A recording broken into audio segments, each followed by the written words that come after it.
सुप्रभात प्यारे बच्चों, आज आपने ई और ई मात्रा के अंतर को बताने वाला एक वीडियो देखा।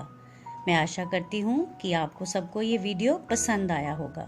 तो चलिए अब ई और ई मात्रा पर आधारित लिखित कार्य अपनी कार्यपुस्तिका पर करते हैं। तो कार्य शुरू करने से पहले सबसे ऊपर हम आज का दिन और आज की तिथि लिखेंगे और इसके पश्चात कार्य का शीर्षक लिखेंगे ई और ई मात्रा का अंतर।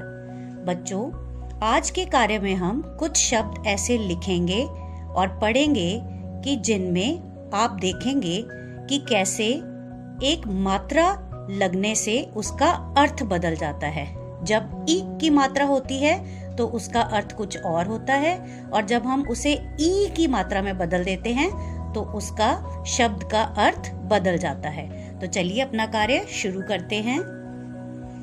सबसे पहले हम ऊपर शीर्षक लिखेंगे ई और दूसरी तरफ लिखेंगे ई। तो जो सबसे पहला शब्द है वह है गिला।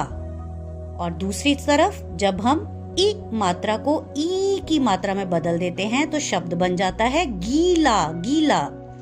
गिला का अर्थ होता है किसी से मतभेद करना या किसी से जब आप नाराज हो जाते हैं तो आप उससे किसी बात पर गिला करते हैं।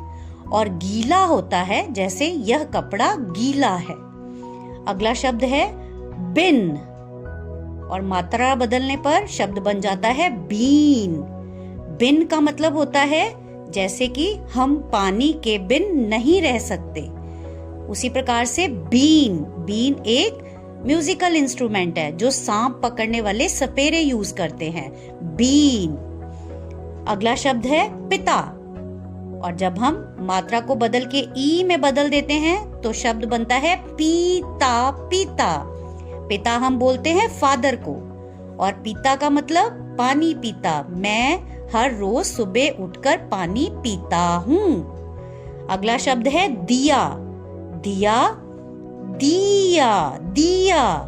दिया होता है जैसे मेरी अध्यापिका ने मुझे स्टार दिया, किसी को कुछ देना।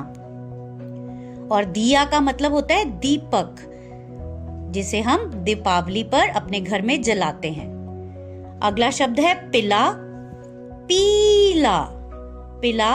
जैसे मेरे मित्र को प्यास लगी तो मैंने उसे पानी पिला दिया। और पीला जैसे आप सब जानते हैं येलो कलर को हम हिंदी में पीला कहते हैं। अगला शब्द है छिल और दूसरी तरफ है छील का मतलब होता है कि जैसे चोट लगने से मेरा पांव छिल गया। और मेरे माताजी ने मुझे सेब छील कर दिया, किसी का पील उतारना, ऊपर से छिलका उतारने को हम छीलना कहते हैं। अगला शब्द है सिला और दूसरी तरफ जो शब्द है वह है सिला होता है मैंने एक नया कुर्ता सिला कर पहना। और सीला होता है जब हम किसी कपड़े को गीला डाल देते हैं तो वह गीला सा महसूस होता है, उसे हम बोलते हैं सीला। अगला शब्द है दिन और दिन का मतलब होता है दिन, जैसे मॉर्निंग दिन। और दीन होते हैं गरीब लोगों को हम दीन दुखी कहते हैं। तो बच्चों, आपने देखा कि किस प्रकार से ई और ई मात्रा के अंतर से जो शब्द हैं उनका अर्थ बिल्कुल ही बदल जाता है। अब हम इस अंतर पर आधारित एक और कार्य करेंगे। तो सबसे पहले कार्य का शीर्षक लिखते हैं। सही शब्द चुनकर रिक्त स्थान भरें।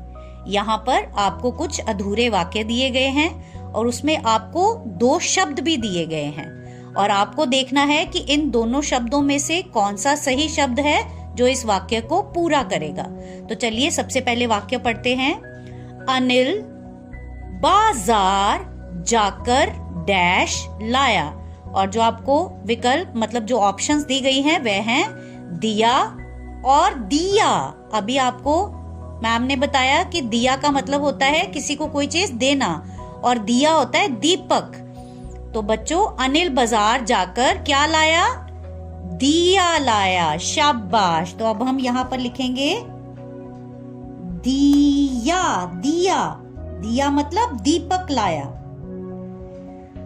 अगला वाक्य है आज डैश जी छत पर गए, और जो ऑप्शंस हैं वह हैं पिता और पीता।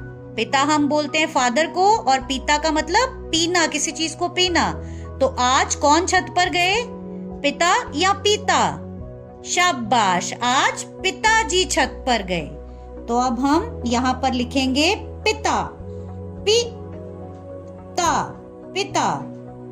तो बच्चों, इस प्रकार से आप इस कार्य को सुंदर लिखावट के साथ अपनी कार्य पुस्तिका पर करेंगे। धन्यवाद प्यारे बच्चों।